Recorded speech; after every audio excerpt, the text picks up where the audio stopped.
Tu t'es déjà demandé pourquoi on joue avec quelqu'un d'autre? Pourquoi on s'invente des histoires, des noms, des passés imaginaires? Pourquoi parfois on se sent plus libre, plus vrai ou plus épanoui dans un monde qu'on a créé? Moi, j'ai grandi avec le roleplay, et j'ai compris que c'est peut-être bien plus qu'un jeu.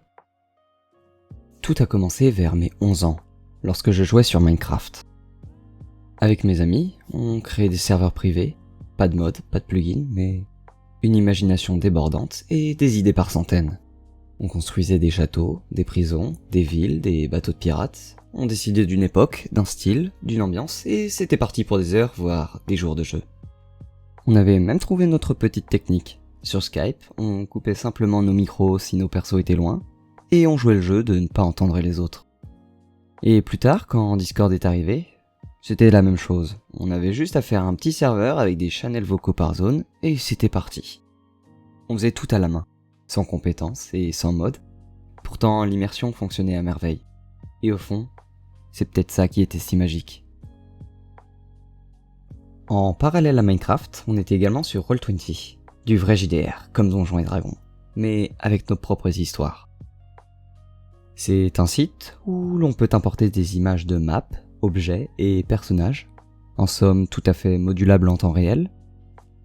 Les parties commençaient bien souvent dans une taverne, un lieu de rencontre où les aventuriers peuvent entrer en quête de rumeurs et d'aventures. Il fallait souvent collecter des artefacts pour ensuite mieux se combattre contre des créatures comme des dragons. Bien souvent, ça pouvait durer de 2 à 3 heures et mon cousin allait toujours à la pêche pendant qu'on était en plein combat. Mais malgré la durée et le chaos, il y avait une énergie, une vraie volonté de raconter et de jouer un rôle.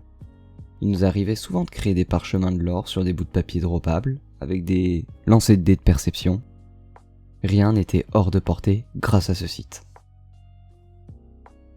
Peu de temps après, il y a eu Garry's Mod avec son Dark RP. On jouait des maires, des sécurités, des mafieux, des cuisiniers. Tout était absurde, déformé, mal foutu, et pourtant ça fonctionnait si bien. C'était un petit monde où chacun pouvait devenir n'importe qui. Les aventures sur ce mode de jeu étaient folles, complètement déjantées, et surtout amusantes. Tout pouvait paraître réel et les joueurs étaient bien nombreux à donner vie au serveur. C'était pour moi, comme beaucoup, une nouvelle étape dans le replay, incarner un citoyen de notre époque, mais ayant un métier hors portée, qui, pourtant, était dans le jeu maîtrisé à merveille. De plus, le fait d'appuyer pour parler avec un chat de proximité était quand même une sacrée nouveauté dans notre façon de vivre le RP. À 14 ans, j'ai cofondé un serveur SCP-RP nommé Irisia. Un serveur Gmod entièrement dédié au roleplay autour de l'univers SCP. On inventait nos propres entités, nos histoires, nos incidents, on animait des expériences, puis écrivions les rapports disponibles sur le Discord, et nos joueurs jouaient le jeu. Ils incarnaient des classes D, des scientifiques, des créatures. C'était tellement vivant, c'était tellement drôle et on faisait les pits pour amuser nos joueurs. C'était pour moi vraiment riche en émotions et je trouvais ça passionnant. Mais peu à peu, la hype est retombée. Le SCP-RP a disparu, Gmod s'est vidé et Irisia a fermé ses portes.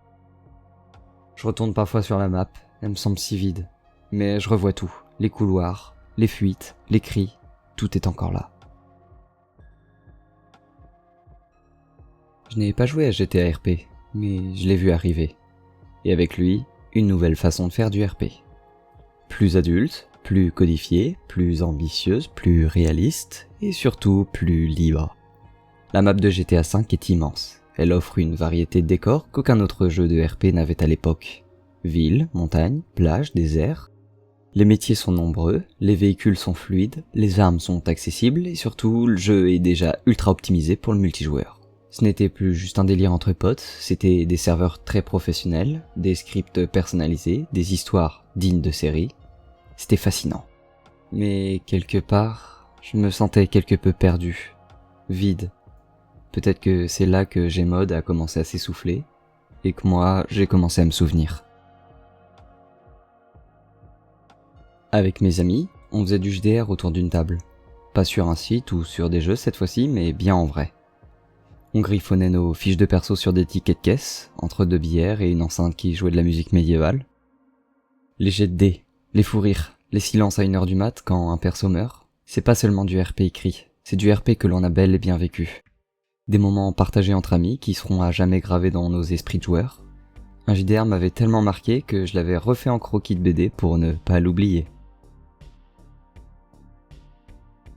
Quelques années plus tard, j'ai connu Candoria, le grandeur nature. C'est un roleplay mais dans la vraie vie. On dépose nos tentes pour en faire des camps et le jeu dure 4 journées dans la vraie vie. On choisit nom, race, classe, archétype.